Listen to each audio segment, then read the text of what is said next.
Well, partially happy, as in the words used for some of the deliveries of SML, because there is more to this. I am not a lawyer, but I've reported on issues that went to court and some people went to jail. And I sincerely believe that looking at this report and what we know from the admissions made by officials of the GRA and SML, this is a case that has a number of candidates for jail. If any government wants to take this up, it is going to be very easy to put people to jail.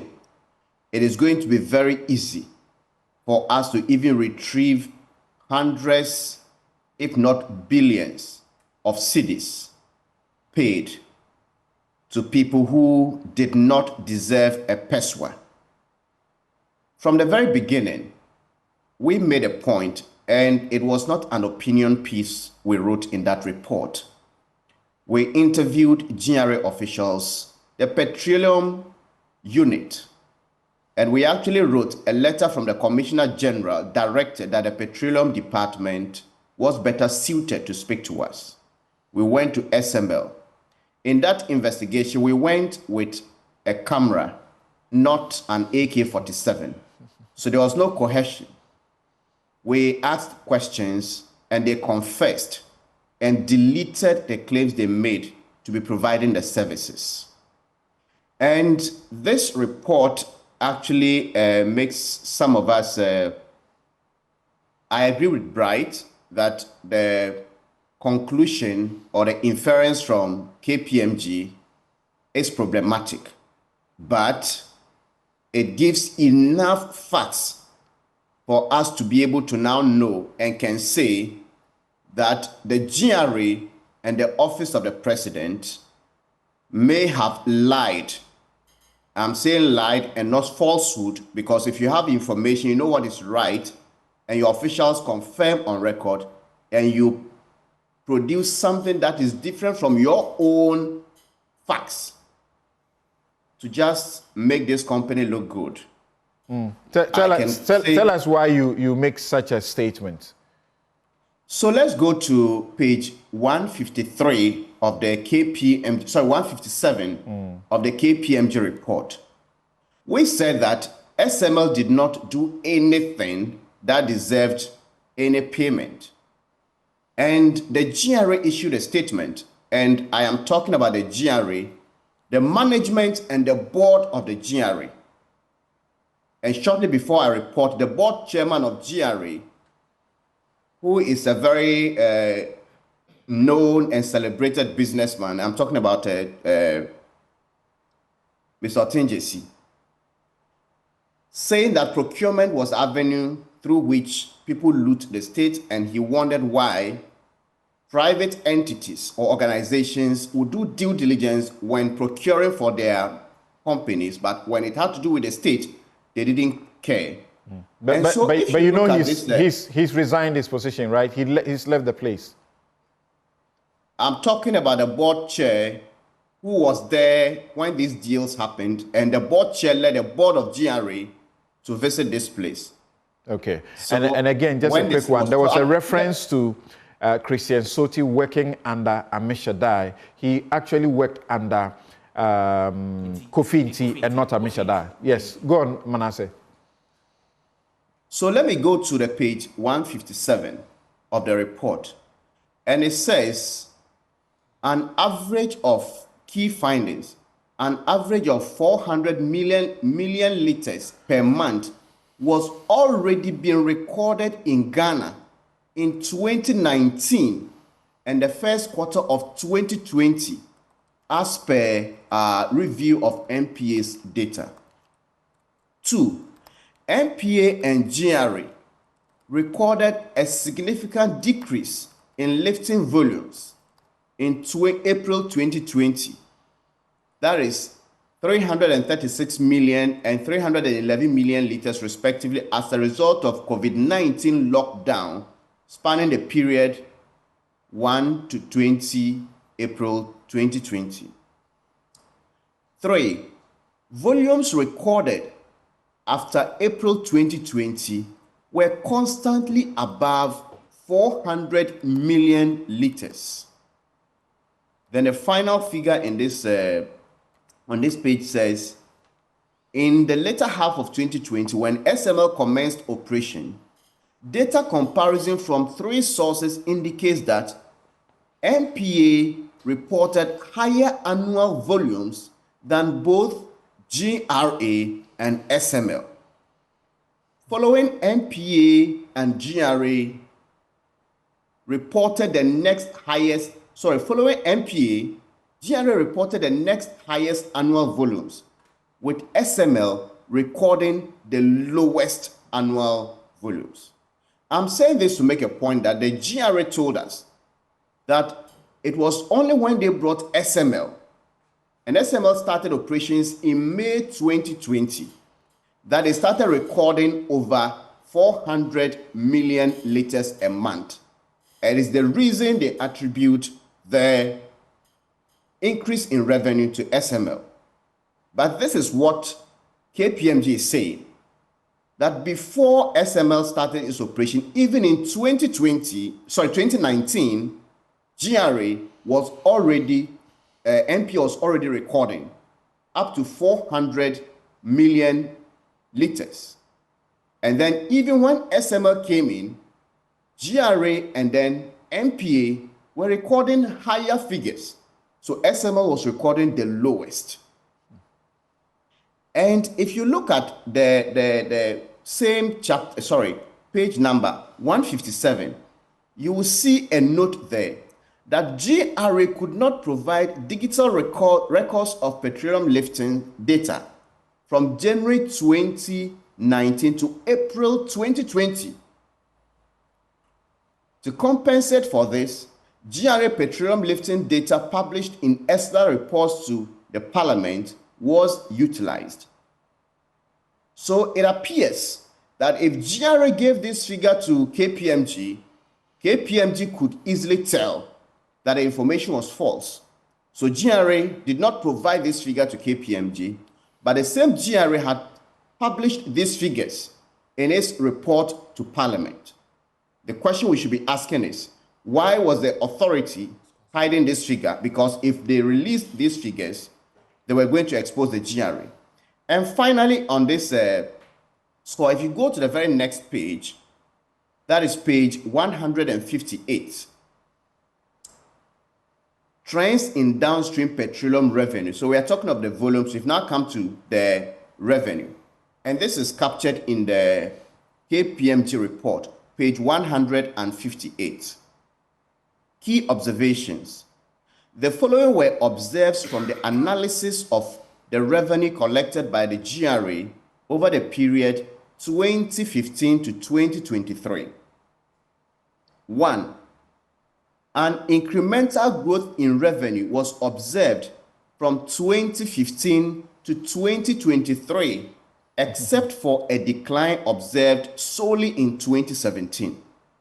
So this shows that the revenue increment did not happen because of SML. 2. One significant, and the word significant is significant. One significant contributor to this growth was the increase in the number of taxes over the years. That is, from 2 taxes in 2015 to 5 taxes in 2023. The next point is, another significant contributor to this growth is the increase in tax rates in 2016 and 2019 and 2021.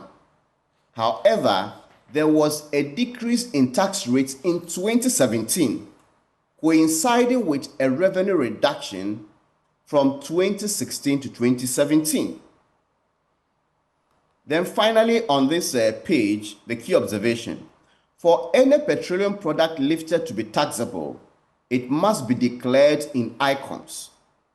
GRA's records of petroleum volumes lifted, taxable and non-taxable, are transmitted from NPA's ERDMS into icons. SML's flow meters readings are used for assurance purposes only. These are the findings we made in our documentary. And we had the SML people. If you read the KPMG report, even though there was no needs assessment, the report said that SML's work may have been needed because a previous industry report said there might be under declaration going on. If that is the case, was SML doing under declaration? We put a microphone before the managing director of the company and asked, did you do under declaration? Did you check that? He says no. Did you check dilution? No. Did you check diversion? No. Why are these services on your website as having contributed to the success in the petroleum industry due to your operations with GRA? Oh, it was a mistake. SML goes to delete all these from their website. So the question is, this report clearly shows that SML did not contribute to the growth in the volumes. In fact, SML recorded the least. If you think they were under declarations and you were brought in and your records were the least of those that were already happening, what you recorded was never at any point used for any tax purposes. And remember, before this report, we asked GRA officials and they confirmed all of these in our documentaries, the documentary produced. So the question is, why were they paid? There is absolutely no justification why the Republic of Ghana should have paid a peswa to this company. And right. If they are talking about judgment debts, I think that we have a very good case to get a judgment debt against those that clearly took money for no work done. And then some people who aided this should be prosecuted. And it's very instructive to note that the finance ministry, headed by Ken Oforiatta, in 2023, said the finance minister, in a letter, the letter said the finance minister had determined that the services of SML should be extended to the gold mining sector and the oil production sectors. And we are now learning that the ministry failed or refused to conduct a value for money audit. So if you failed to conduct that audit, on what basis did Ken Oforiatta make this determination? And we wrote to the Minerals Commission, and the commission said they knew nothing about it, they were not consulted. Okay. We wrote to the Petroleum Commission, they knew nothing about it. Right. And then the MPA, so the regulators in the sectors didn't know about it. So on what basis did the Minister of Finance cause this to be done to a point that Ghana was committed to over 100 million US dollars a year's contract to this company based on what we are learning? And some say... So Manasseh, don't go around the figures again, particularly for a good reason. You should know why I'm saying, I don't need to mention it, that you have to face the courts over this. So let's put that aside. But I just wanted briefly to ask you, on the, we know, for example, that Amishadai came in 2019 when these things were already going on. We know that Christian Soti had been working with the previous Commissioner General, and then he had also come from the Controller and Accountant General's office. That is a point you highlighted. What was the purpose? The purpose is that the technical advisor to the Commissioner General of the Ghana Revenue Authority, if that technical advisor is competent and knows his or her job, they would not advise the GRA to go into this contract in the first place. Because it doesn't take a genius to visit SML and conclude that it was doing the work that was akin to the Danish writer, Hans Christian Andersen, who wrote a classic short story titled The Emperor's New Clothes. They were doing practically nothing. And when you visit them and you interact with them, you will come to a singular conclusion that these people are doing nothing.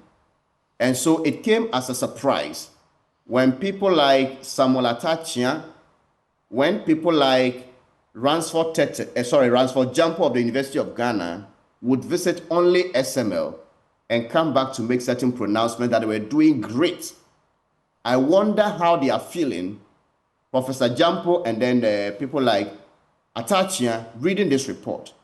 But what I'm saying is that if you have the technical advisor, all right, advising GRA to go into this contract with SML, then the contracts are awarded, and you leave your job as a technical advisor at GRA to now be the managing director of SML. These are facts that we put out for people to draw the connection. All right. Thank you very much, Manasseh.